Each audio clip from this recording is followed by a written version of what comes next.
ఈవీఎంల అవి జరుగుతూనే ఉంటాయి. మనం ఈసారి ఈవీఎంలు కాపాడుకుంటాం. నెక్స్ట్ ఎలక్షను బ్యాలెట్ పేపర్లో చేయడానికి 6 సంవత్సరాల నుంచి ఫైట్ చేస్తున్నాను. ఇండియా కూటమి కాంగ్రెస్ పార్టీ మద్దతు ఇవ్వనందుకు మనం ఫెయిల్ అయ్యాం.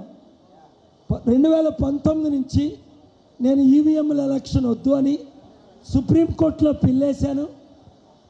ఈ కాంగ్రెస్ పార్టీ ఏ పార్టీలు మద్దతు ఇవ్వనందుకు నష్టపోయారు. ఇప్పుడు వాళ్ళు ఇస్తారు. నేను సుప్రీంకోర్టులో నా మ్యాటర్ అది కూడా నడుస్తుంది. ఈవీఎంలు వద్దు, బ్యాలెట్ పేపర్లతోనే ఎలక్షన్స్. సెకండ్ క్వశ్చన్ ఏంటంటే అండి, ఈ ప్రవీణ్ పగడాల్ అని ఆయన మరణం అనేది ఆంధ్రాలో జరిగింది. అదే కాకుండా ఈ నిమిష విషయం కూడా ఇదొక ప్రజాశాంతి పార్టీకి ప్రస్తుత పరిస్థితుల్లో తెలంగాణ కన్నా ఆంధ్ర రేంజ్ బాగుందనే సంగతి మీ దృష్టిలో ఉందా లేదా? Very good. నాకు ఆంధ్ర, తెలంగాణ, ఆఫ్రికా అన్న ఫీలింగ్ లేదు. పరిస్థితి ఎలాగున్నా నేను ప్రధానమంత్రి అవ్వాలంటే మనం ఒక 100 సీట్లనే గెలవాలి. ఆంధ్ర, తెలంగాణలో 42 ఉన్నాయి. నార్త్ ఈస్ట్ 7 సిస్టర్స్ సిటీస్ స్టేట్లో 25 ఉన్నాయి. అలాగే మంచి పార్టీలతో అలయన్స్ పెట్టుకొని ముందుకెళ్ళాలని ఆశిస్తున్నాం. కనుక 2 తెలుగు రాష్ట్రాల్లో 42 సీట్లు గెలవాలని ఇంకా 3 సంవత్సరాలు కృషి చేస్తాం. అందుకనే జూబ్లీ హిల్స్ బై ఎలక్షన్లో గెలిస్తే దేశమంతా గెలిచినట్టే. అందుకని వచ్చే శనివారం ఆగస్టు 30 లేదా సెప్టెంబర్ 6 సాటర్డే, నెక్స్ట్ 2 వీక్స్లో సాటర్డే, అది సెప్టెంబర్ 6థనా, 6థా 5థా క్యాలెండర్ చూడండి తమిళ్లో. September 1st Saturday 6th. Sir మరొక ప్రశ్న అండి, సెప్టెంబర్ 6th సాటర్డే నాకు టైం ఉంటుంది. నేను కోఆర్డినేటర్గా ఉండి జూబ్లీ హిల్స్లో ఉన్నవారిని, నిరుద్యోగుల్ని, ఉద్యోగుల్ని, మహిళల్ని, ఇండిపెండెంట్గా పోటీ చేద్దాం అన్నవారిని, బీజేపీ, బీఆర్ఎస్, కాంగ్రెస్ పార్టీ వద్దు, నేను జూబ్లీ హిల్స్లో ఎమ్మెల్యేగా ప్రజాశాంతి పార్టీ తరఫున పోటీ చేస్తాను, కనీసం ఖర్చులు పెట్టుకోగలను అంటే వారిని మీడియా మిత్రులు మీరు కూడా కాంటాక్ట్ చేసి, మమతా నెంబర్ మీ దగ్గర ఉంది, మమతాకి టెక్స్ట్ చేయించండి.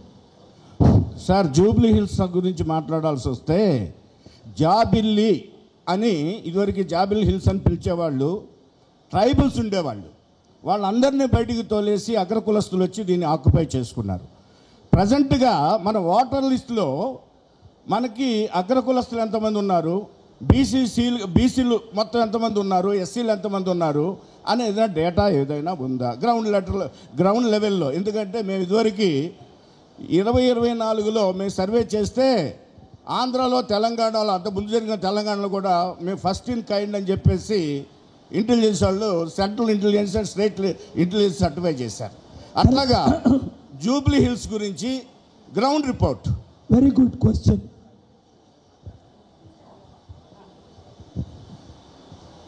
జూబ్లీ హిల్స్ లాస్ట్ వీకే మేము వాటర్స్ లిస్టు అడిగాం, తీసుకుంటున్నాం. 2019 జూబ్లీ హిల్స్ ఎమ్మెల్యే ఎలక్షన్లో దాదాపు 3 లక్షల ఓటర్స్ ఉన్నారు. అందులో 1,88,000 మంది ఓట్లు వేశారు. TRS party 80,000, Congress party 65,000, BJP party 25,000, ఇండిపెండెంట్గా 500, 1000 ఓట్లు వచ్చిన వాళ్ళు చాలామంది ఉన్నారు. ఈసారి తెలంగాణని, ఆంధ్రప్రదేశ్ని, తెలుగు రాష్ట్రాల్ని మార్చేద్దాం. దేశంలో ప్రజాస్వామ్యాన్ని కాపాడుదాం. మార్పు తీసుకొద్దాం. జూబ్లీ హిల్స్ ఎలక్షన్లు, బై ఎలక్షన్లో ప్రజాశాంతి పార్టీ క్యాండిడేట్ని గెలిపిద్దాం అన్నవారు అందరూ తమలు రాత్రి పగలు కష్టపడండి. నేను గంటన్నర అయింది నిన్న రాత్రి పడుకున్నా. 2 రోజులకి 90 మినిట్స్ పడుకున్నా. ఢిల్లీ, కేరళ, హైదరాబాద్, మరలా ఢిల్లీ. గొంతుకు పోయింది. లక్షల కోట్ల ఆదాయాన్ని వదులుకుంటున్నాను, 1000 కోట్లు కాదు. దేశాన్ని రక్షించడానికి థియో గారు చెప్పినట్లు దేశం కోసం నేను సహితం డాక్టర్ కేఏ పాల్తో ఆయన అంత మంచి స్లోగన్ తీసుకొచ్చారు. అది మీరందరికీ స్ప్రెడ్ చేయాలి. ఒకటి అయ్యగారు, మరి జూబ్లీహిల్స్ కాన్స్టిట్యూషన్లో నేను ఉన్నాను. అండ్ గ్రేవ్ యార్డ్ లేక చాలామంది స్థలాలు లేక నారాయణగూడలో ఒక సమాధిలో మళ్ళా అదే శవం పెడుతున్నారు. అది మీరు జూబ్లీహిల్స్ ప్రజలు చాలా బాధపడుతున్నారు. తర్వాత విధవరాళ్లకు ఏం చేస్తారు, తర్వాత మహిళలకు ఏం చేస్తారు, ఫీజు రియంబర్స్ చేస్తారా?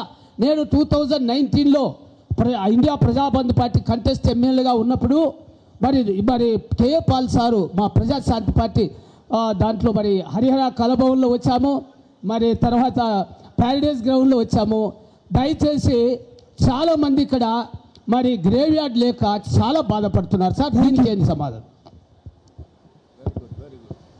నేను ముఖ్యమంత్రిని అయితే 3 నిమిషాల్లో అనేక స్థలాలు ఉన్నాయి జూబ్లీ హిల్స్. సమాధులకు నేను ల్యాండ్ అలాట్ చేయగలను. కానీ నేను ముఖ్యమంత్రిని కాదు కనుక మన పార్టీ తరపుని